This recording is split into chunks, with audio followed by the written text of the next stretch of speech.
नमस्ते साथीहरू, हजुरलाई आक्स कृष्णमा वेलकम छ। आज हामी चाहिँ नेपालीज कन्टेक्स्टमा आर्टिफिसियल इन्टेलिजेन्सको स्ट्याटस, आर्टिफिसियल इन्टेलिजेन्सको चाहिँ बारेमा चाहिँ कुरा गर्नेछौँ। एआई टुल जस्तै चाट जेपिटी भयो, जेमिनी भयो, यसको युसेज चाहिँ अहिले एकदमै बढेको छ र यस्तो एआई टुलहरूले चाहिँ युजरलाई इन्फर्मेसन प्रोभाइड गर्नुभन्दा अगाडि चाहिँ डाटाहरूलाई, एक्जिस्टिङ डाटाहरूलाई लर्न गरेर प्रोसेस गरेर चाहिँ इन्फर्मेसन अथवा कन्टेन्ट प्रोभाइड गर्छन्। र यो लर्निङ प्रोसेसमा चाहिँ यिनीहरू मेनली डिपेन्डेन्ट हुने भनेको चाहिँ डाटा सेन्टरमा एकदमै डिपेन्डेन्ट हुन्छन्। Data centre is simply it is the brain of the AI अथवा इन्टरनेट।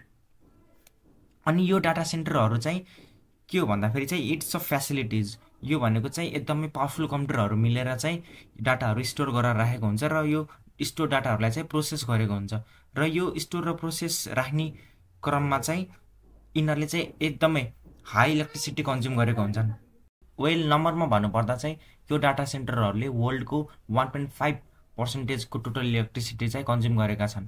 र ब्लुमबर्गको इन्टेलिजेन्स अनुसार चाहिँ 2030सम्म चाहिँ यसको युसेज अहिले जुन 1.5% अफ टोटल इलेक्ट्रिसिटी कन्जम्सन छ, यसको चाहिँ 2030सम्म चाहिँ 4देखि 10 टाइम्स अझै इन्क्रिज हुनेछ भनेर चाहिँ अनुमान गरेको छ। So it becomes very obvious कि जति एआईको बढी युज हुनेछ त्यति नै डाटा सेन्टरमा इलेक्ट्रिसिटी कन्जम्सनको निड बढी हुनेछ र जति इलेक्ट्रिसिटी कन्जम्सनको निड बढी हुनेछ त्यति नै इलेक्ट्रिसिटीको डिमान्ड हाई हुनेछ।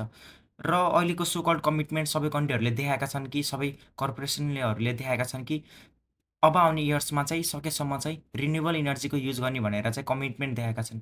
त्यसले गर्दाखेरि चाहिँ के हुनसक्छ भन्दाखेरि चाहिँ यो रिन्युएबल इनर्जीमा सोलरहरू भए, हाइड्रो इलेक्ट्रिसिटीहरू भए, यिनीहरूको डिमान्ड चाहिँ अझै नै हाई हुनेछ। And it's a very well known fact कि Nepal have tremendous capacity to produce electricity.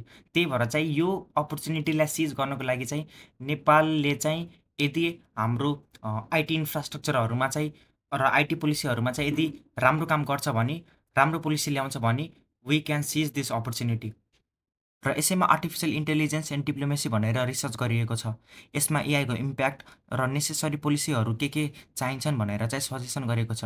म यो रिपोर्ट डिस्क्रिप्सनमा राख्नेछु। Thanks for watching. Do like and subscribe the channel. Thank you.